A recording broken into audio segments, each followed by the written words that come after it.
In this class, we're going to continue our study of Latin vocabulary. In our first lesson, we walked through the introduction, and now we're going to pick up with our first real vocabulary chapter or topic here in lesson 2. So let's take a minute and quickly get ready for this lesson. Write your name and date on your notes. The name of this course is Latin Vocabulary. Latin Vocabulary. And this is lesson 2, our first real vocabulary lesson, and the topic is of God. So we see here our first example of how this vocabulary book works. There's some topic, and then there's a list of vocabulary items that relate to that topic. So it allows us to build a broad vocabulary, much broader than we can build by our Latin reading course. Even though our Latin reading course teaches us lots of biblical vocabulary, this course allows us to really stretch our vocabulary across a wide range of subjects and topics. So that's what's helpful about it. The topic here in lesson 2 is God. So we're going to learn Latin vocabulary terms that relate to discussion or thought about God. So let's take notes. This isn't a lounge here. This is not a television show. Let's make use of the time and study carefully. I'll start by reading the Latin, and then we'll go through the English translation, and then we'll focus on the individual vocabulary words and make some notes. Let me just see how long this lesson is first, so I have an idea how. Okay, a little bit on the next page. Okay, beginning at the top. Deus, that's the Latin word for God. Deus est ex seipso ab eterno in eternum. Deus est ex seipso ab eterno in eternum. And remember, this is not a Latin reading course or a grammar course. We're simply learning some vocabulary terms. Deus est ex seipso ab eterno in eternum. Deus means God, and you can see that word is there in italics, so you should jot it down. That's the words that are in italics. Even though we'd like to learn all of the words, as much of the words and phrases as we can, the words that are set in italics are the most important vocabulary items in each chapter, each lesson. Deus, God, est ex se ipso, is of himself. Ex means of, and se ipso means himself. Ab eterno in eternum, from eternity to eternity. The translation there says everlasting instead of eternity, but you can see eterno, eternum, those Latin forms, that's where we derive the word eternity. Eterno. From eternity to eternity. Next, a most perfect being. We see in Latin, perfectissimum. Perfectissimum. And a most blessed, et beatissimum. And just a couple notes here. I've said this before, but this sign that you see in writing, this is called the ampersand. That's not the important part. It's a symbol that basically takes the word et and eventually it turns into this symbol. And it just means and, in case you don't know what that symbol is. It's the Latin word et, which means and. In the vocabulary there, you see the word perfectissimum. Perfectissimum, sorry. I don't want to read it with like English. Perfectissimum and beatissimum. And you see the translation is most perfect and most blessed. This ending, issimum, issimos, that's where the word most comes from. So we have the general idea of the word here. Beatus means blessed. Beatissimum means most blessed or very blessed. Perfectus means perfect or complete. The idea of if I were to say like, oh, that's perfect, what that means is it's complete. It's not lacking anything. It's ready. It's finished. Perfectissimus means most perfect. Okay, so where they get that most from in the translation is that ending. Issimus. Issimum means most perfect, most blessed. And then the word being is translated in Latin as ens. Ens, being. And in English we have the word entity. Entity means a being. It comes from the Latin word ens, a being, something that exists. So we learn God is of himself. That is, he's not created by anyone else. He's not evolved from something else. He is of himself. From everlasting to everlasting. He was never born. He will never die. He never developed. He will never decay. He existed of himself. From everlasting past to everlasting future. We are created. We don't exist of ourselves, but we exist to everlasting, right? We will exist in eternum. We will exist as long as God does in the future. The difference between God and man is that God exists as infinitely far into the past as there has ever been time, or not even time outside of time. God is of himself from everlasting to everlasting. A most perfect and a most blessed being. Perfectissimum et beatissimum ens. Being.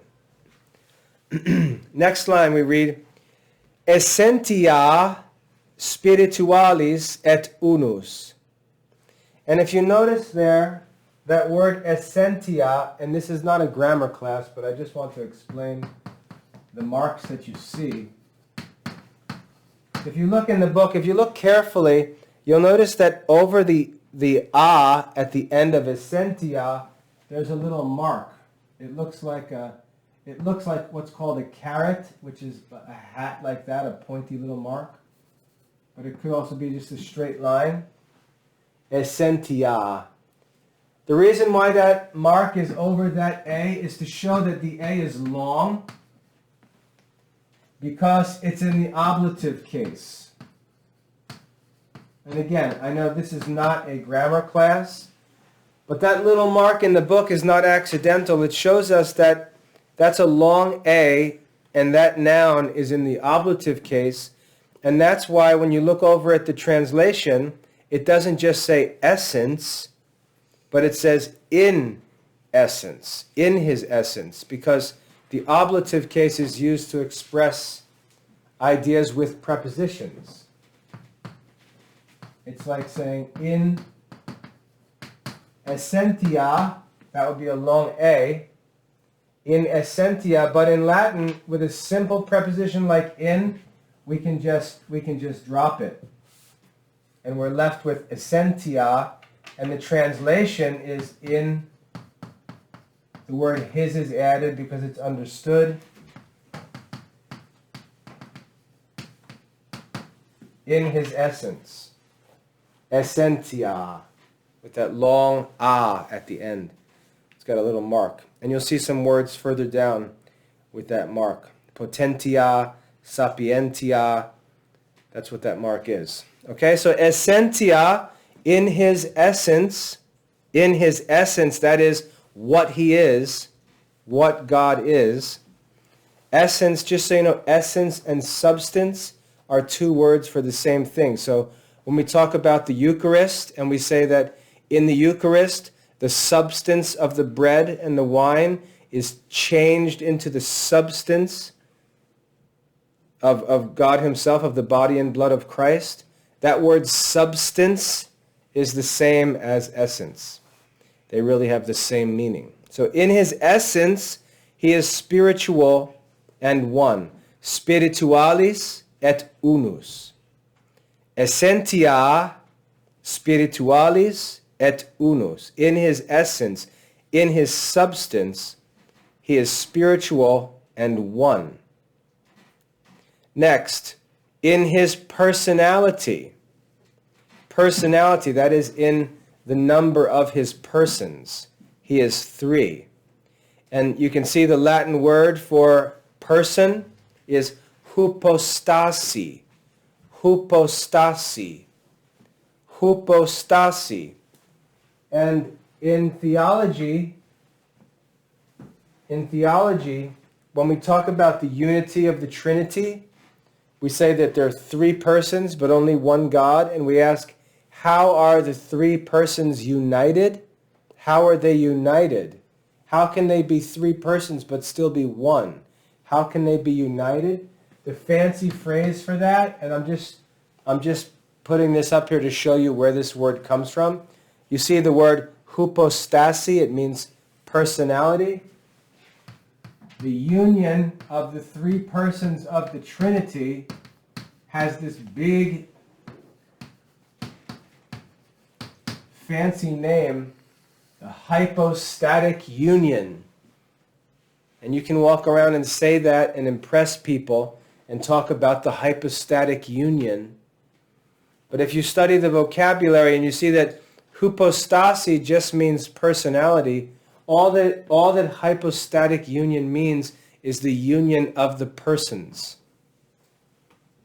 Right? It's actually a simple concept if you're not just trying to look like you're some kind of wizard. Right? Hypostatic union, it just means the union of the persons.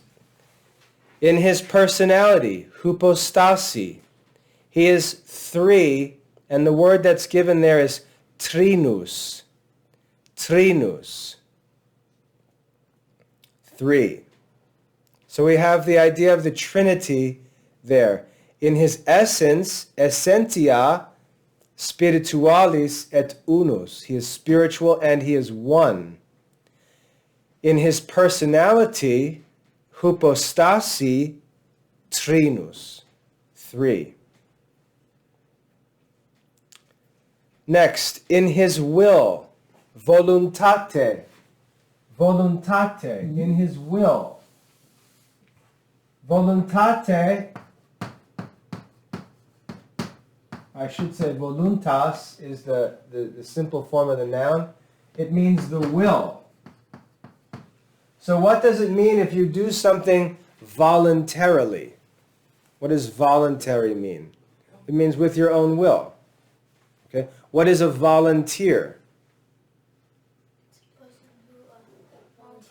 Yep. Oh, yeah. I mean, you can't say volunteer in the definition, but you can't say a volunteer is a person who volunteers, right?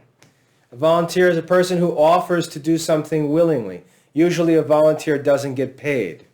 The idea of getting paid is usually, I wouldn't do this unless you paid me. A volunteer is a person who says, I will do this even if you don't pay me. That's what a volunteer is. You understand that? A volunteer, a willing helper, a willing worker. So in his will, voluntate, in his will, he is holy. Sanctus is the word for holy. Sanctus. So when we go to church and we walk into the church and we walk into an area of the church that's called the sanctuary. Sanctuary, what does that mean? What does it mean? A holy place. Sanctus means holy. Sanctuary, holy place. Sanctified is the same word. You just said, if we say that In order to go to heaven, we need to be sanctified. What does that mean? We need to be made holy, sanctified, sanctuary. Okay, sanctus. In his will, he is also justus, just. Justus or justus, just. Merciful, clemens, clemens. If you watch the Weather Channel or read the weather forecast, sometimes you'll see a warning about inclement weather. Inclement weather. The prefix in here means not. So what is inclement weather? Not merciful weather. It means nasty weather, right? Destructive weather. So if there's a bad winter storm coming, there will be an inclement weather warning which says that dangerous weather is coming. Inclement. The word clemens means merciful. Inclement means merciless. And true is verax. Verax, true. So sanctus, justus, clemens, and verax. If a person is said to be veracious, veracious, what does that mean? He's a veracious man. What does it mean? It's based on the lesson. Don't look like this is like I'm asking you to draw from some past life. Verax. What does verax mean? True. Veracious means true. Okay? Isaiah, you're not even looking on the right page. Back up. Previous page. Yeah. In his will, voluntate, he is sanctus, holy, justus, just, clemens, merciful, and verax, true. In his power, potentia. Potentia means power. Potentia, power.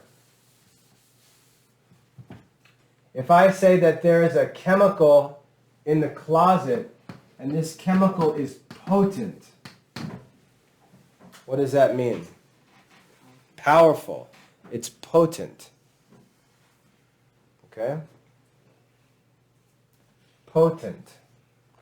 Potential means has the power to do something. Right? If I say you have potential, what does that mean? If I say you have potential, you have the, but what it usually means is you're not doing anything. That's what it really means. If I say, you say, am I doing well? And I say, you have potential. What that means is no, you're not doing well. You have potential to do well, but you're not. Okay? Potentia means in power. In his power, he is Maximus. What does Maximus mean? Great. The great, no, it doesn't mean great. Just so you know, it means the greatest. Maximus means the greatest. If you wanted to say great, you would say Magnus.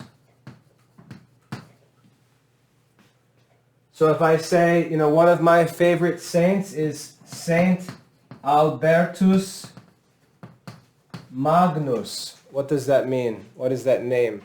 Saint Sanctus Albertus Magnus. Saint Albert the Great, okay? But Maximus is something else. Maximus means the greatest. Wasn't the gladiator's name Maximus? Wasn't it? I don't know. Maximus, well, Pontifex Maximus, one of the titles of the Pope. One of the titles of the Pope is Pontifex Maximus, which basically means high priest.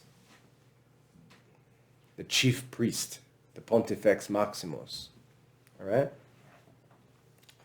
Potentia, in power, he is Maximus, most great or very great. Next we have in his goodness. Bonitate. Bonitate means goodness. In his goodness. Bonitates. He is Optimus. What does Optimus mean?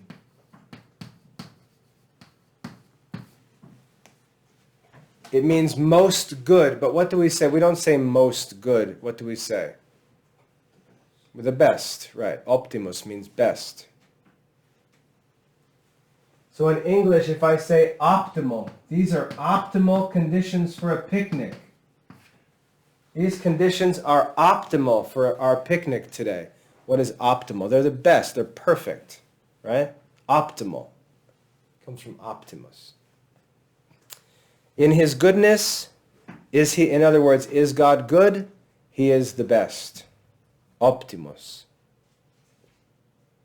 Next, in his wisdom. In his wisdom, we have the Latin word sapientia. Sapientia. Sapientia is the Latin word for wisdom. In his wisdom, unmeasurable, immensus. Immensus. And let me just show you something here. Before I told you the prefix in inclement. Remember I said the prefix in inclement. What did I say in means? Inclement. Not, right? So if I said something is in, and then mensus, and I said mensus, mensus means measurable. Immensus would mean what? Not measurable. And so we could build the word immensus, right? But what I'd like you to do is say that to yourself. Say that. Say immensus. Hard to pronounce, right? It's hard to go from N to M. Immensus. Immensus. Right? It's kind of sloppy. So what happens is they change this N to an M. And they say immensus. Now it's much easier to say. Okay? And it sounds nicer. And what do we call that? When we change language to sound more pleasant? Euphony. So that word immensus is actually immensus, immeasurable, but it sounds more pleasant to say immense or immeasurable. Okay? In his wisdom, sapientia, sapientia, he is unmeasurable. It's impossible for us to measure his wisdom. Another word for unmeasurable or immeasurable is unfathomable.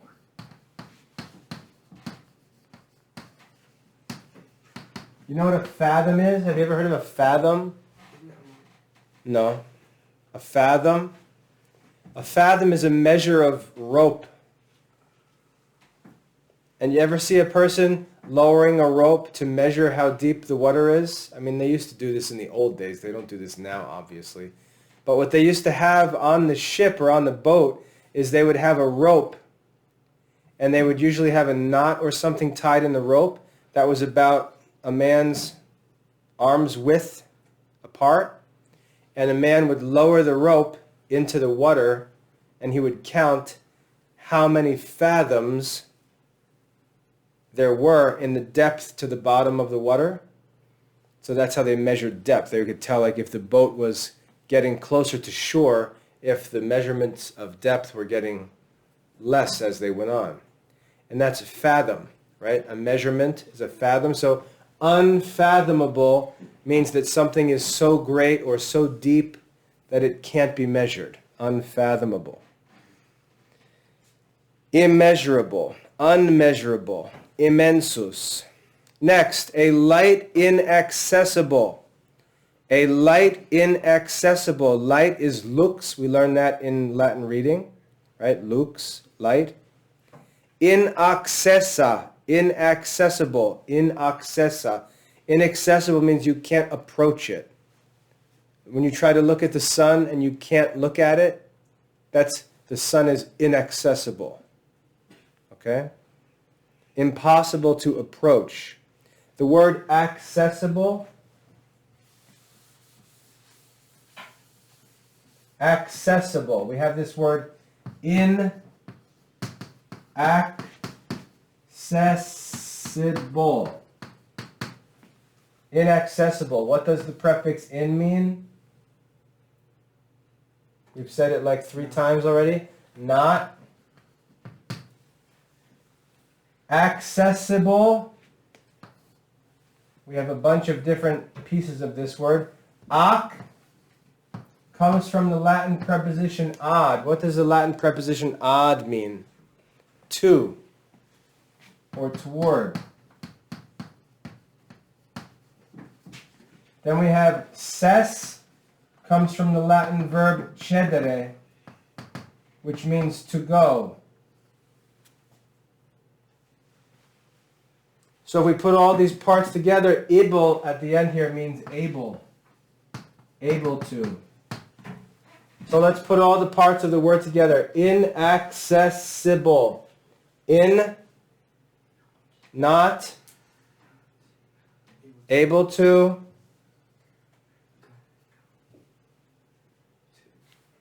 not able to go toward, right? Inaccessible. Not able to go toward. Inaccessible. All right? These words are just composed of different elements. You see that?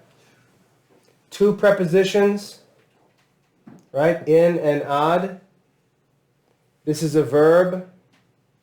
And then this is a suffix that means able to. Inaccessible, not able to go toward. That's what it means. A light inaccessible looks inaccessa, and yet all in all. Et tamen means nevertheless, that's translated yet. Omnia means all, in omnibus, in all. Everywhere, ubique means everywhere. And null ibi, nowhere. In English, you'll see the word ubiquitous. Ubiquitous. What does ubiquitous mean? If I say, in the spring, robins are ubiquitous. They're everywhere. Ubiquitous. All right? It comes from that word. Ubique, everywhere. Ubiquitous. All right? And null ibi. Nowhere. Okay, so that's that first page. Let's keep moving on to the second page. God is the summum bonum. The summum bonum. What does summum mean? What does summum mean? No, bonum means good. The chiefest. The top of a mountain is called the summit. Summus means the highest, the chiefest. Summus. Summum bonum, the chiefest or the highest good. If you get perfect grades in college, when you graduate,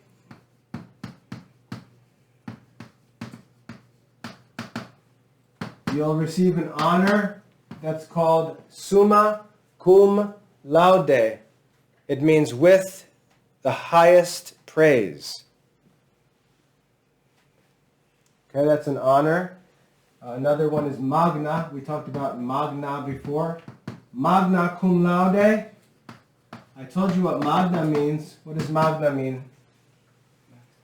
Nope, not Maximus. That was great, right. So summa cum laude means you graduate with the highest praise. You're the best of the best students.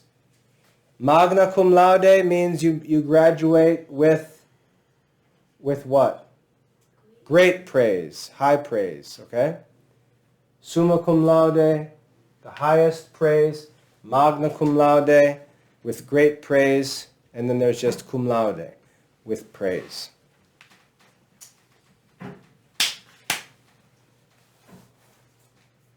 Okay? All right.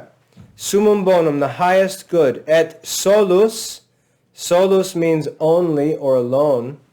If I say the prisoner was so evil, the judge sentenced him to solitary confinement. Solitary confinement. What does it mean to confine something? You ever heard that word? To put him away. What does solitary mean? Alone. So there is a punishment in prison where you can be locked into a cell alone for years. Okay? Some people consider that to be a form of torture. They say it's unnatural and inhumane to put someone alone by himself. Solitary, solus, it comes from. Inexhaustus. Inexhaustus means, it says inexhausted. That really doesn't help us. It means it can never be used up. Never runs out. Inexhaustus. Fons means fountain. Fons, an inexhaustus fons. A well or a fountain that never ever runs out of water. God is the chiefest good, the summum bonum, et solus et inexhaustus fons. He is the only and the inexhaustible fountain omnium bonorum, of all good things. Omnium bonorum. Ut creator. Ut is translated as. As creator, the creator. That's pretty easy to remember.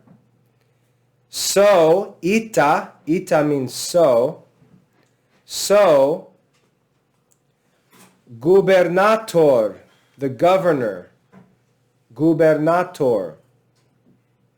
And the conservator, the preserver. The conserver or preserver. Omnium, of all things. Omnium rerum, of all things. Omnium means of all. Rerum means things. Quas, which, vocamus, we call, mundum. Of all things which we call the world, mundum. One thing I want to clear up there, the word ita. Oh, actually, I'm not going to get into that. That's all for the vocab in this lesson. All right, lots of vocab. Remember that all of the words that are in italics, they're the chief or principal vocabulary items in the lesson. So make sure if you study the vocab, at the very least, you memorize all the italicized words. But it's good to study the other words as well, especially the phrases, to learn the language. Let's go back to the top and we'll just read through it one more time to wrap this lesson up. Where are we at time-wise? Like 30? 30, 33, 32? Okay.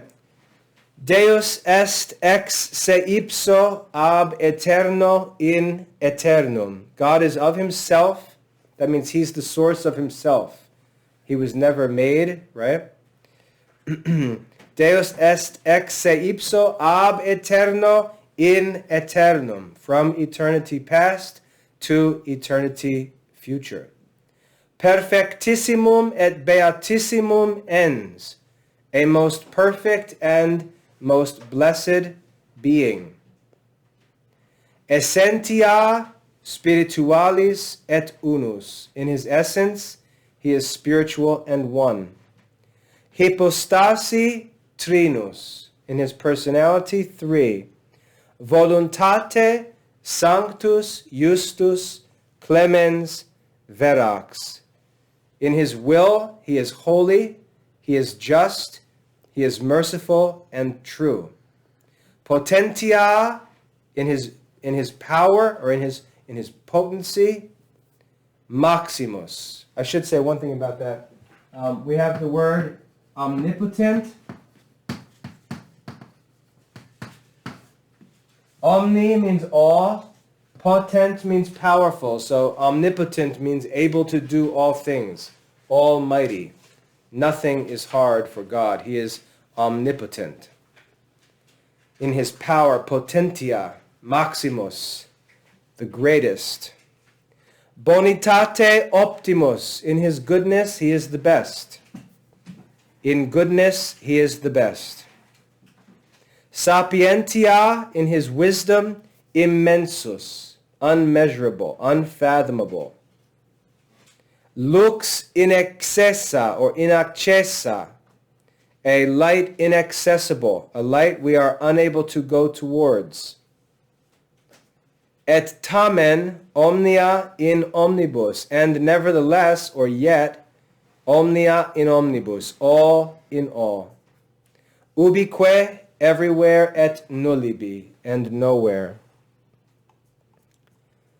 Summum bonum, the highest good, et solus et inexhaustus fons omnium bonorum. He is the summum bonum, the chiefest good, et solus, and the only, et inexhaustus, and inexhaustible, fons, the fountain, omnium bonorum, of all good things. Ut creator, ita gubernator et conservator omnium rerum, quas vocamus mundum. As the creator, so also is he the governor and preserver of all things, quas vocamus mundum, which we call mundum, the world. And you see how the lesson led us from the topic of God to this final word, mundum, as the end of this lesson, preparing us for the next lesson, which is what? The world, mundus. Okay, so we start by reflecting on God and his attributes, and then we move from God to the things that God has created, beginning in the next lesson with mundus, the world itself. So that's all for Lesson 2 in Latin vocabulary. Take a few minutes and write up a summary of what we studied in this lesson. I shared a lot of, random kind of all over the place information in that lesson, which is just helpful for vocabulary, for understanding English, for understanding some of this Latin better. So I don't think you can memorize the stuff that I've talked about. It's just intended to be helpful and interesting. But the vocabulary that's written in the book, especially the italicized words, are to be studied and memorized. And the quizzes in the lessons will not be concerned with notes that I shared or comments, but the quizzes in the lesson will be concerned with the words in the printed lesson. So make sure you study those carefully. That's all for Lesson 2 of Latin vocabulary.